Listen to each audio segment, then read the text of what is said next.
Shake Milton, Daquan Jeffries, Alec Burks, Deuce McBride, and Jericho Sims. Doug McDermott seeing his first action. Burks, shot won't go. Shepard with a rebound.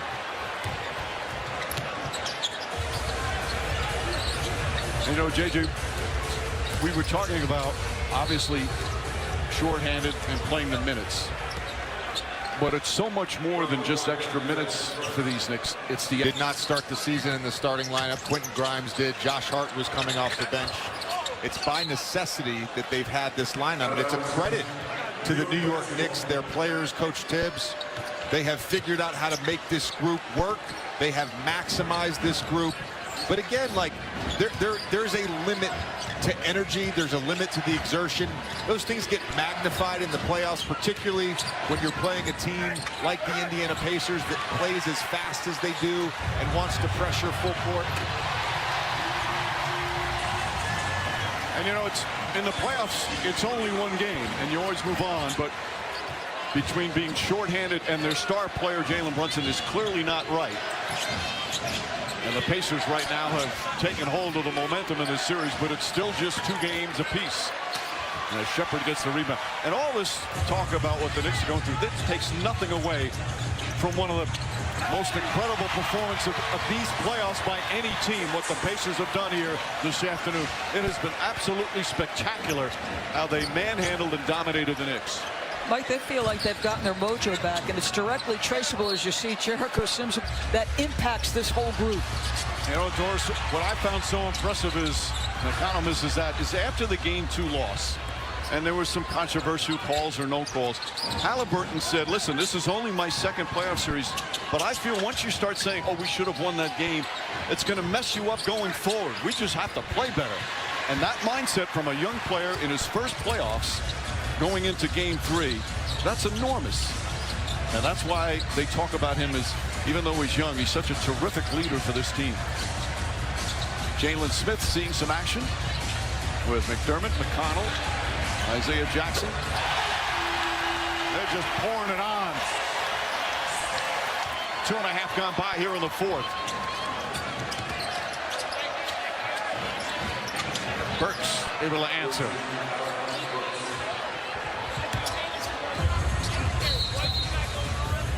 Timeout call by Rick Carlisle. He's going to empty his bench some more. It's not just the points. To me, it's the shot attempts. It's him looking to score.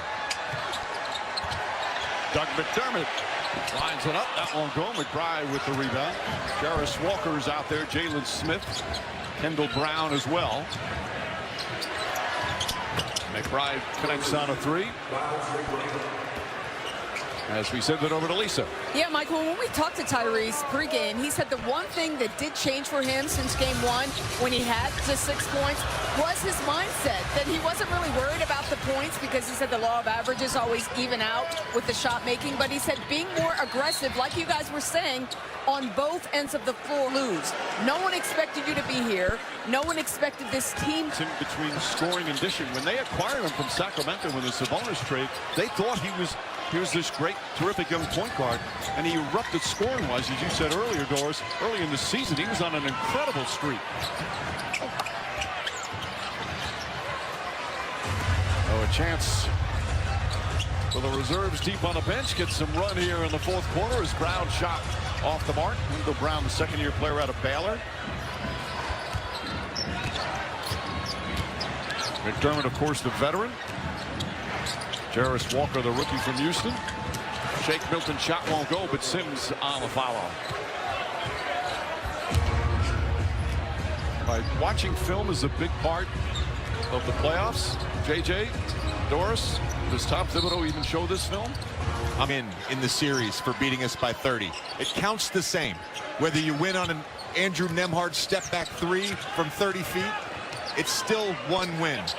And I'll actually use a Tyrese Halliburton quote that he said the other day. He's talking about the playoffs. He said, I would say more than anything, it's about getting to the next play than it is about responding to something good and bad. And if you're the New York Knicks, it's about the next play, the next 21. They lost by 39 to Brooklyn. The Heat lost by 36 to the Spurs when they won the title. So in some of the great teams in NBA history, there's a goaltend there. 2 games apiece.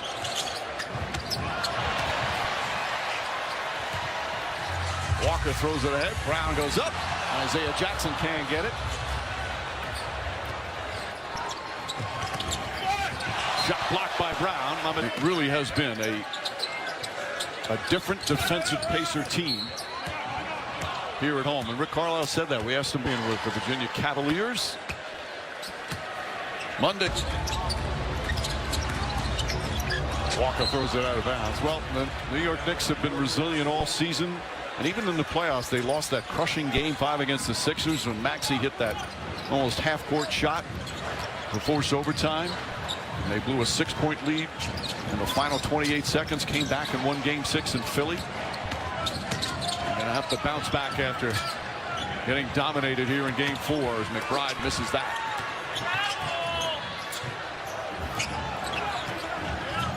There's still 6 minutes left. Mike, you mentioned Ralph Kiner. Who's your favorite baseball player of all time? Bud Harrelson. Deep cut. Bud Harrelson, who just recently passed away, the great Met shortstop. And McBride gets it, comes up the other way as we're past the midway point here of the 4th. Again, Tuesday night as Diakite misses. Will be Game 5 back in New York. 8 minutes. Nembhard only 21 minutes. And at 28 minutes, that's the most minutes any Pacer starter played here. That's how dominant a victory it was. It's incredible. And talking to him before the game, Mike, he told Lisa and I, at least reported this early, he said the last win against the Bucks in 10 years for the Pacers. The toughness of the Knicks, and it's appropriate. To me, what the last couple games have been about for this team is grit and toughness and playing through some injuries. That's a great call. And look, I think you could probably say that about every team still left in the playoffs, right? You don't get deep into the playoffs, into the second round, without a level of toughness, resiliency, togetherness. And you could say that. Well, most of the crowd has stayed. Yeah, they were screaming from the opening tip. And as we said earlier, a little tired right now.